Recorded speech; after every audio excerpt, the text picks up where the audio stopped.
दोस्तों ये रहा क्वेश्चन नंबर 1। क्वेश्चन नंबर 1 आपको कह रहा है उस विकल्प का चयन करें जो तीसरे पद से उसी प्रकार से संबंधित है जैसे दूसरा पद प्रथम पद से संबंधित है। ये जो प्रश्न है ये आपका एनालॉजी का प्रश्न है। प्रश्न आपको कह रहा है जिस प्रकार से वर्ग का संबंध भुजा के साथ है उसी प्रकार से आप लोगों से पूछा जा रहा है वृत्त का संबंध कौन सा शब्द के साथ होगा जो इस वाले क्वेश्चन मार्क पर भरे जाएंगे। सबसे पहले आप लोग ये समझने की कोशिश कीजिएगा वर्ग से आपका भुजा किस प्रकार से लिखा हुआ है, ये दोनों शब्द आपस में किस प्रकार से संबंधित है। उसी प्रकार से आप लोग सोचेगा वृत्त से आपका कौन सा शब्द बनेगा जो इस वाले क्वेश्चन मार्क पर भरे जाएंगे। अगर आप लोग ध्यान से देखिएगा दोस्तों तो वर्ग के किनारे को हम लोग भुजा कहते हैं, उसी प्रकार से वृत्त के किनारे को हम लोग चाप कहते हैं। यानी कि इस वाले क्वेश्चन मार्क पर आपका चाप भरा जाएगा। चाप ऑप्शन नंबर बी में दिया गया है जो कि आपका सही उत्तर बनता है। चलिए अगले प्रश्न की ओर हम लोग चलेंगे, क्वेश्चन नंबर 2 की ओर। ये रहा क्वेश्चन नंबर 2। क्वेश्चन नंबर 2 आपको कह रहा है दिए गए प्रश्न में दूसरी संख्या पहली संख्या से किसी न किसी प्रकार से संबंधित है, वह विकल्प चुने जो उसी प्रकार से तीसरी संख्या से संबंधित है। ये भी प्रश्न आपका एनालॉजी का ही प्रश्न है। ये जो प्रश्न है ये आपका नंबर एनालॉजी रीजनिंग का प्रश्न है। प्रश्न आपको कह रहा है जिस प्रकार से 13 का संबंध 196 के साथ है उसी प्रकार से आप लोगों से पूछा जा रहा है 15 का संबंध कौन सा संख्या के साथ होगा जो इस वाले क्वेश्चन मार्क पर भरे जाएंगे। एकदम आसान सा प्रश्न है। सबसे पहले हम लोगों को क्या करना है 13 से 196 लाना है। अगर आप लोग ध्यान से देखिएगा 196 को तो 196 जो है ये आपका 14 का स्क्वायर है। यानी कि अगर हम लोग दोस्तों 13 प्लस पहले 1 करते हैं तो 13 प्लस 1 आपका 14 होता है और 14 का स्क्वायर करने पर आपका 196 प्राप्त होता है। उसी प्रकार से आगे संख्या 15 है तो पहले हम लोग 15 प्लस 1 कर देंगे। 15 प्लस 1 जो है वो आपका 16 बनेगा। अब 16 का स्क्वायर करेंगे तो आपका 256 हो जाएगा। 256 ऑप्शन नंबर ए में दिया गया है जो कि आपका सही उत्तर बनता है। इस वाले क्वेश्चन मार्क पर आपका 256 भरा जाएगा। चलिए अगले प्रश्न की ओर हम लोग चलेंगे, क्वेश्चन नंबर 3 की ओर। ये रहा क्वेश्चन नंबर 3। क्वेश्चन नंबर 3 आपको कह रहा है उस विकल्प का चयन करें जो तीसरे अक्षर युग्म से उसी तरह से संबंधित है जैसे दूसरा अक्षर युग्म पहले अक्षर युग्म से संबंधित है। ये भी प्रश्न आपका एनालॉजी का ही प्रश्न है और दोस्तों इस प्रकार के भी प्रश्न आपको सभी एग्जाम में देखने को मिलेंगे। तो पहले आप लोग खुद से ज़रूर सॉल्व करने की कोशिश कीजिएगा। पहले आप लोग ये समझने की कोशिश कीजिएगा यहाँ पर आपका DJ से HT किस प्रकार से लिखा हुआ है, उसी प्रकार से आप लोग सोचेगा HM से आपका कौन सा अक्षर बनेगा जो इस वाले क्वेश्चन मार्क पर भरे जाएंगे। सबसे पहले क्या दिया गया है, सबसे पहले आपका DJ दिया गया है और इससे क्या लिखा हुआ है, इससे आपका HT दिया गया है। अगर आप लोग ध्यान से देखिएगा सिंगल सिंगल अक्षर को तो D से आपका H है। दोस्तों D जो होता है ABCD के क्रम में चौथे नंबर पर होता है और H आपका 8वें पर यहाँ पर +4 कर दिया गया है। आगे देखिएगा J से आपका T है, J 10वें नंबर पर होता है और T आपका 20वें नंबर पर यहाँ पर आपका +10 कर दिया गया है। वही सेम हम लोग आगे करेंगे, पहले अक्षर में +4 और दूसरे में +10। देखिए पहला अक्षर आपका H है, H ABCD के क्रम में 8वें नंबर पर होता है। 8 + 4 आपका 12 बनेगा और 12वें नंबर पर आपका L होता है। दूसरा अक्षर M है, दूसरे वाले में +10 करना है। M आपका 13वें नंबर पर होता है। 13 प्लस जब हम लोग 10 करेंगे तो आपका 23 बनेगा और 23वें पर W होता है। कौन सा ऑप्शन में LW दिया गया है? तो L और W ऑप्शन नंबर ए में दिया गया है, जो कि आपका सही उत्तर बनता है। चलिए अगले प्रश्न की ओर हम लोग चलेंगे, क्वेश्चन नंबर 4 की ओर। ये रहा क्वेश्चन नंबर 4। क्वेश्चन नंबर 4 आपको कह रहा है नीचे दिए गए विकल्पों में से उस संख्या को चुनिए जो निम्नलिखित श्रृंखला में प्रश्न चिन्ह के स्थान पर आएगी। ये जो प्रश्न है ये आपका श्रृंखला सीरीज से रिलेटेड प्रश्न है। एक श्रृंखला सीरीज दिया गया है और यहाँ पर खाली स्थान है। इस वाले खाली स्थान पर कौन सा संख्या भरा जाएगा ये आप लोगों से पूछ रहा है। सबसे पहले आप लोग श्रृंखला सीरीज को ध्यान से देखिएगा और समझने की कोशिश कीजिएगा। श्रृंखला सीरीज को देखिएगा तो पहले आपका 620 दिया गया है, 620 के आगे देखिए आपका 670 दिया गया है, इसके आगे देखिएगा तो 722 दिया गया है, इसके आगे 776 है और इसके आगे आपका खाली स्थान है। अगर आप लोग ध्यान से देखिएगा तो 620 से आपका 670 है, यहाँ पर आपका प्लस 50 का अंतर बनता है। आगे देखिए 670 से 722 है, यहाँ पर आपका प्लस 52 का अंतर है। आगे देखिएगा 752 से आपका 776 है, यहाँ पर प्लस 54 का अंतर बनता है और आगे आपका जो है वो खाली स्थान है। ध्यान से देखिएगा अंतर को, तो प्लस 50 प्लस 52 प्लस 54, देखिए 2 बढ़ा दिया गया है। 50 प्लस 2 52 होता है, 52 प्लस 2 54 होता है। उसी प्रकार से आगे जब हम लोग 2 बढ़ाएंगे तो 54 प्लस 2 आपका 56 हो जाएगा, यानी कि अगला अंतर आपका प्लस 56 का बनेगा। जब हम लोग 776 प्लस 56 करेंगे तो ये आपका 832 हो जाएगा। 832 ऑप्शन नंबर डी में दिया गया है, जो कि आपका सही उत्तर बनता है। इस वाले खाली स्थान पर आपका जो है वो 832 भरा जाएगा। क्लियर है? चलिए अगले प्रश्न की ओर हम लोग चलेंगे, क्वेश्चन नंबर 5 की ओर। ये रहा क्वेश्चन नंबर 5। क्वेश्चन नंबर 5 आपको कह रहा है दी गई श्रृंखला में निम्नलिखित में से कौन सा अक्षर समूह प्रश्न चिन्ह के स्थान पर आएगा। दोस्तों ये जो प्रश्न है ये आपका अक्षर श्रृंखला से रिलेटेड प्रश्न है। एक अक्षर श्रृंखला दिया गया है और यहाँ पर एक खाली स्थान है। इस वाले खाली स्थान पर कौन सा अक्षर भरा जाएगा ये आप लोगों से पूछ रहा है। सबसे पहले आप लोग अक्षर श्रृंखला को ध्यान से देखिएगा और समझने की कोशिश कीजिएगा किस प्रकार का अक्षर श्रृंखला दिया गया है।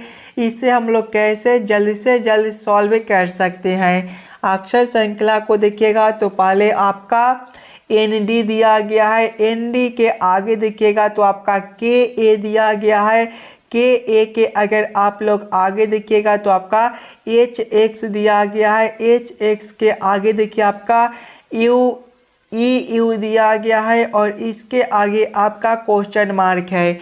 अगर आप लोग ध्यान से देखिएगा सिंगल अक्षर को तो N से आपका K है, यहाँ पर आपका -3 कर दिया गया है। K से आपका H है -3 है, H से आपका E है -3 है, यानी कि आगे भी हम लोग -3 करेंगे तो E -3 आपका B बनेगा। दूसरे वाले अक्षर से देखिएगा तो D से आपका A है -3 है, A से आपका X है -3 है, X से आपका U है -3 है, यानी कि आगे भी हम लोग -3 करेंगे तो U -3 जो है वो आपका R बनेगा।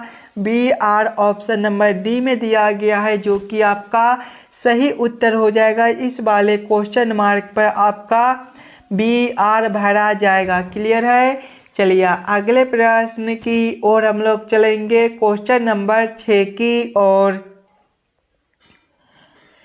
ये रहा क्वेश्चन नंबर 6। क्वेश्चन नंबर 6 आपको कार्य दिए गए पैटर्न का ध्यानपूर्वक अध्ययन कीजिए और उस संख्या का चयन कीजिए जो प्रश्नवाचक चिन्ह के स्थान पर आ सकती है। दोस्तों ये जो प्रश्न है ये आपका मिसिंग नंबर से रिलेटेड प्रश्न है।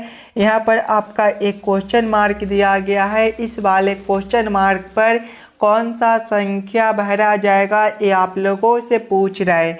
दोस्तों जब भी आपको इस प्रकार के मिसिंग नंबर से रिलेटेड प्रश्न देखने को मिले तो पहले आप लोग क्वेश्चन के पैटर्न को समझने की कोशिश कीजिएगा। अगर आप लोग ध्यान से देखिएगा इस वाले प्रश्न को तो इस वाले लाइन से देखिए आपका बड़ा बड़ा संख्या है, 220 है, 290 है और क्वेश्चन मार्क है। दोस्तों जब भी आपको इस प्रकार के मिसिंग नंबर से रिलेटेड प्रश्न देखने को मिले तो ऐसे प्रश्न को पहले हम लोग इस वाले लाइन से सॉल्व करने की कोशिश करते हैं। पहले हम लोग ये समझने की कोशिश करेंगे 15 और 14 से 220 किस प्रकार से लिखा हुआ है, 20 और 18 से 290 किस प्रकार से लिखा हुआ है। उसी प्रकार से हम लोग सोचेंगे 11 और 40 से हमारा कौन सा संख्या बनेगा जो इस वाले क्वेश्चन मार्क पर भरे जाएंगे। दोस्तों पहले आप लोग अपना दिमाग लगाकर इस वाले प्रश्न को ज़रूर सॉल्व करने की कोशिश कीजिएगा। सबसे पहले हम लोगों को क्या करना है, 15 और 14 से 220 लाना है। 15 और 14 को हम लोग क्या करेंगे ताकि हमारा 220 बन जाए। ध्यान से देखिएगा तो पहला संख्या 15 है तो पहला संख्या 15 प्लस करेंगे, दूसरा संख्या 14 है तो दूसरा संख्या भागा 2 करेंगे, यानी कि 14 भागा 2 करेंगे तो आपका कितना हो जाएगा देखिएगा, 15 प्लस करेंगे 14 भागा 2 आपका 7 होता है। 15 प्लस 7 जो है वो आपका 22 हो जाएगा। अब हम लोग 22 में अगर 10 से गुना करते हैं तो 22 गुना 10 आपका 220 बनता है। 220 आपका यहाँ पर दिया गया है। वही सेम हम लोग आगे करेंगे। पहला संख्या 20 है तो सबसे पहले पहला संख्या 20 है तो 20 प्लस करेंगे, दूसरा संख्या 18 है। अब 18 में हम लोग 2 से भाग कर देंगे। देखिएगा पहला संख्या 20 है तो 20 प्लस करेंगे, 18 भागा 2 आपका 9 होता है। 20 प्लस 9 आपका 29 हो जाएगा। और यहाँ पर देखिए 10 से गुना भी किए थे तो इसमें भी 10 से गुना करेंगे। 29 गुना 10 जो है वो आपका 290 बनता है। 290 भी आपका यहाँ पर दिया गया है। यानी कि इस वाले प्रश्न को हम लोग इसी प्रकार से सॉल्व कर सकते हैं। तो वही सेम हम लोग आगे करेंगे। पहला संख्या 11 है तो पहला संख्या प्लस करेंगे, दूसरा संख्या भागा 2, दूसरा संख्या आपका 40 है तो हम लोग क्या करेंगे 40 भागा 2 कर देंगे। कितना हो जाएगा, 11 प्लस करेंगे 40 भागा 2 आपका 20 होता है। 11 प्लस 20 आपका 31 हो जाएगा। उसके बाद सभी में 10 से गुना भी किए थे तो इसमें भी 10 से गुना कर देंगे। 31 गुना 10 आपका 310 बनेगा। 310 ऑप्शन नंबर डी में दिया गया है जो कि आपका सही उत्तर हो जाएगा। इस वाले क्वेश्चन मार्क पर आपका 310 भरा जाएगा। क्लियर है। चलिए अगले प्रश्न की ओर हम लोग चलेंगे, क्वेश्चन नंबर 7 की ओर।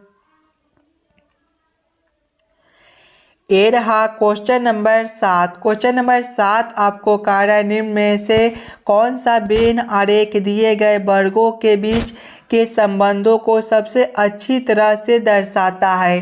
दोस्तों ये जो प्रश्न है ये आपका वेन आरेख, वेन डायग्राम से रिलेटेड प्रश्न है। कंप्यूटर, साइकिलें और वन का किस प्रकार से वेन आरेख, वेन डायग्राम बनेगा ये आप लोगों से पूछ रहा है। दोस्तों जब भी आपको वेन आरेख, वेन डायग्राम से रिलेटेड प्रश्न देखने को मिले तो पहले आप लोग सभी शब्दों को ध्यान से देखिएगा और समझने की कोशिश कीजिएगा कौन शब्द किसके साथ संबंधित है, किसके अंदर हम लोग किसको रख सकते हैं। अगर आप लोग ध्यान से देखिएगा तो कंप्यूटर शब्द आपका अलग है, साइकिल शब्द आपका अलग है और वन आपका अलग होता है। यानी कि ये तीनों शब्द अलग अलग है। यानी कि इसका वेन आरेख, वेन डायग्राम इस प्रकार से बनेगा। इस प्रकार का वेन आरेख, Venn diagram option number A में दिया गया है जो कि आपका सही उत्तर हो जाएगा। चलिए अगले प्रश्न की ओर हम लोग चलेंगे, क्वेश्चन नंबर 8 की ओर। ये रहा क्वेश्चन नंबर 8। क्वेश्चन नंबर 8 आपको कार्य है 4 बिंदुओं के विपरीत कौन सी बिंदु संख्या होगी।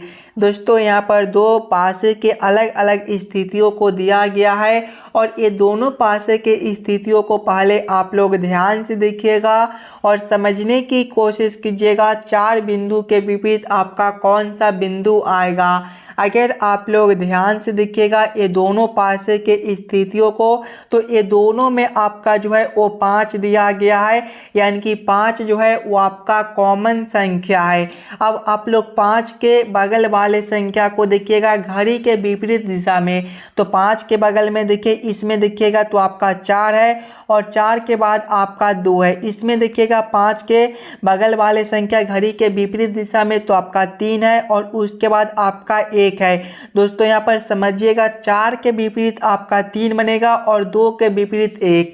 4 के विपरीत पूछ रहा है तो 4 के विपरीत आपका जो है वो 3 बनता है। 3 ऑप्शन नंबर सी में दिया गया है जो कि आपका सही उत्तर हो जाएगा। चलिए अगले प्रश्न की ओर हम लोग चलेंगे, क्वेश्चन नंबर 9 की ओर। ये रहा क्वेश्चन नंबर 9। क्वेश्चन नंबर 9 आपको कार्य है उस सही विकल्प का चयन करें जो दिए गए शब्दों के तार्किक और समर्थ क्रम को दर्शाता है।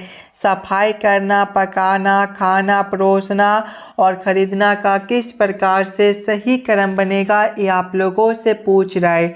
सबसे पहले आप लोग ये सभी शब्दों को ध्यान से देखिएगा और समझने की कोशिश कीजिएगा ये सभी शब्दों का आपका किस प्रकार से सही क्रम बनता है। अगर आप लोग ध्यान से देखिएगा तो सबसे पहला शब्द जो है वो आपका खरीदना हो जाएगा, यानी कि 5 नंबर।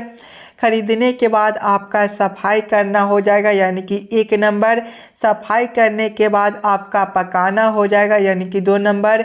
पकाने के बाद अगर आपका जो है वो परोसना हो जाएगा, यानी कि 4 नंबर। परोसने के बाद जो है वो आपका खाना हो जाएगा, यानी कि 3 नंबर। कौन सा ऑप्शन में आपका 5, 1, 2, 4, 3 दिया गया है, तो ऑप्शन नंबर ए में देखिएगा 5, 1, 2, 4, 3 दिया गया है जो कि आपका सही उत्तर बनता है। क्वेश्चन नंबर 9 का आपका ऑप्शन नंबर ए सही उत्तर हो जाएगा।